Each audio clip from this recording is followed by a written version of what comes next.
So I'm just very quick want to apologize to our extended family. Tamara and I are working with our equipment and just having problems the last 2 weeks. We had really great conferences, so we want to try to catch you up a little bit and do something creative. So this past week we were talking about in our movie Finding Joe, where we looked at some of the actual examples of our modern day heroes, Laird Hamilton and Tony Hawk, and we were talking about what we're passionate about in our life. So when all of you are viewers out there too, to just think for a moment, what does passion mean to you? What are you passionate about? What does passion mean? Just a couple of you throw out there, what does passion mean to you? What's passion? Something you can't not do. Something you can't not do. I love that. Anybody else passion? I think when you lose sense of time. You lose a sense of time is a great one. Chef Kathy was here the other day, and I said, when Chef Kathy is so passionate, not only about cooking, but about supporting the farmers and where her stuff is sourced from and thinking of the people that she's going to cook for. And she's just bubbly and smiley and joyful when she's just thinking about cooking. And then when she's cooking, she's so passionate about cooking. But also, the thing that comes to mind when I think of passions is also it brings us joy. Those are the things in life that can really bring joy. And so this week I was really wanting all of us to think about, when we were younger, joy just came so natural. We were playful and giggly, and the silliest, smallest things brought us joy. And as we went to school and got older, I think we kind of discipline or responsibility our way out of joy, kind of put that in the closet a little bit. And I'm a believer that joy is such an important part of our life. Like, I think love is number one. I think being grateful, and I think we have to practice being grateful. We have to practice being loving. I also think we need to practice joy and bring more joy back into our lives. And I feel like that's part of being human, is we get to be joyful. So this week I want to encourage everyone to think about when you were young and what brought you joy. And I want you to think about you as an adult right now and what actually brings you joy and makes you joyful. And think of training yourself by bringing more of that into your life. If that's putting your toes in the ocean and making a commitment to putting your toes in the ocean. If that's gelato, then once a week, gelato with your family, or gelato parties. I mean, get creative with this and really take this to heart, that I want you to practice joy.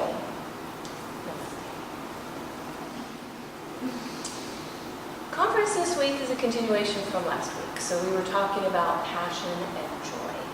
And a lot of times I happen to be someone who, on the chemical side of life, I've always been I always tell you guys, it's a happy coconut, But I want everyone to know that I've also cultivated that. It's something that is important to me, and I find little ways to practice joy when I'm experiencing joy, to really sink deep into it.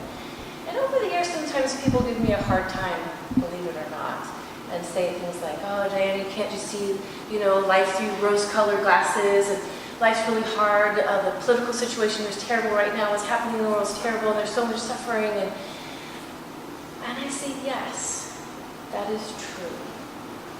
But I think that when you cultivate joy, and joy becomes an important part of your life, then it's also something that really supports you when things are challenging in our life. So my best example of that is Viktor Frankl. And everyone knows his story of his family was going to go into the concentration camps, and he had a visa to go to the United States. But instead, he went to support his father and to take care of his father. And during those what's probably in our human history, one of the most awful sufferings that anyone and all of us can possibly think of. And yet Victor maintained his sanity and his life, and wound up saving and helping other people's lives by a few techniques. And one of them, that was a really powerful one, was, of course, has to do with love. Do you guys remember what he did? His wife was at a different concentration camp, and so he would perfectly imagine her in his mind, and he would talk to her. And that was what gave him joy, and what kept him alive and gave him hope. And he later found out she had died. He said that even early on, if he had known that he still would have been able to draw hope and pockets of joy in remembering her and thinking of her. It's just this just beautiful technique, and also, of course, his manuscript, that he had wrote, that was not only taken away from him at the concentration camp, but also destroyed. Whenever he could get a little piece of paper or something, he would start to write what he remembered about it, and the things that we're passionate about, like our life's work, are also the things that in little ways, can bring us that joy during the challenging times in our life. I want to finish with an example of one of our students here who recently lost her husband 3 weeks ago. They were married for 40 years, and it's been, of course, very challenging for her. And she decided to take a road trip to Esalen, that she needed that. She had never taken a road trip by herself before. She'd never been in a car that long by herself before. And so she came back to class on Sunday. Actually, we were doing the teachings, and she was just glowing. She was glowing, wasn't she? And she said, "Diana, it was so beautiful driving all those hours by myself. It was so cathartic and so empowering." And she goes, "I signed up for this workshop, and I didn't really know what I was signing up for." So she signed up, get this, for a workshop called Soul Dancing. So she goes, the very first class, I get in there, and the instructor, who's this 80-year-old beautiful man, turns on this loud music, and everyone starts dancing. And she's like, I was shocked. I just didn't know that's what was going to happen. And she said, I just stood in the back corner while everyone danced. And eventually the instructor came up to me, and he asked me what was wrong, and I said to him, "My husband died 3 weeks ago. I can't dance. I'm heartbroken. I'm broken." And the instructor took her hands, and he said,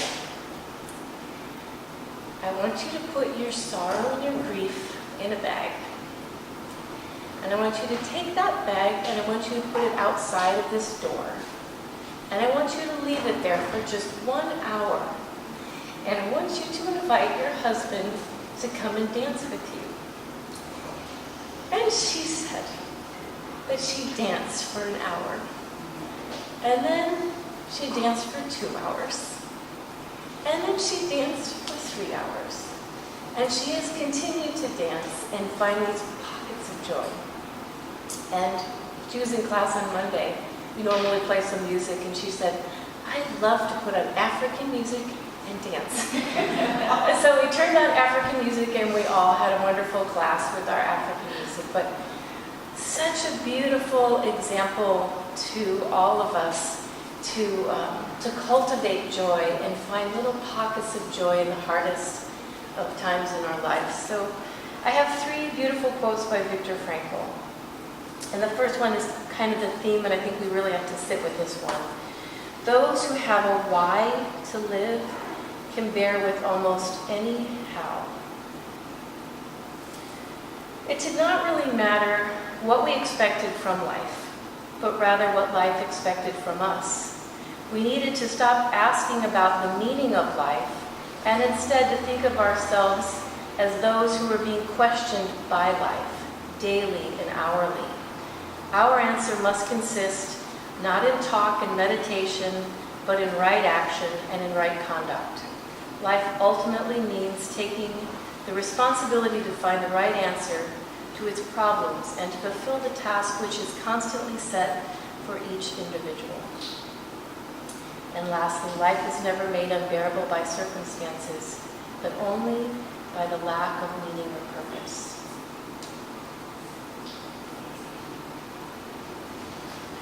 I have one more thing to add. Sorry, I almost forgot. There's homework. So I really would love for all of you to please do this homework. And I know a lot of you aren't into journaling. Some of you are, some of you aren't. But this works better if you use a piece of paper and a pen. And I want you to take a journal, a piece of paper, and a pen. And at the very top of this piece of paper, I want you to write this: "The meaning of life is." And just write. But consider it like a meditation. So quiet yourself first, get in a quiet place. Maybe close your eyes for a few moments and write the meaning of life is, and just allow it to come from a really deep place within you. It could just be words on a piece of paper. It could be a few sentences. It could be a novel, but I I think Viktor Frankl had such a beautiful teaching for us when he wrote Man's Search for Meaning, in that when you know why you wake up every morning, when you know the meaning of your life, then it's the lens which you see everything else from, and nothing is separate from that. My illness, my suffering, my bank account, how I drive my car, how I treat the person at the grocery store, everything. Everything I do and be and experience is through that lens. And I think sometimes we just need to sit with that, and get right with that again. The meaning of life is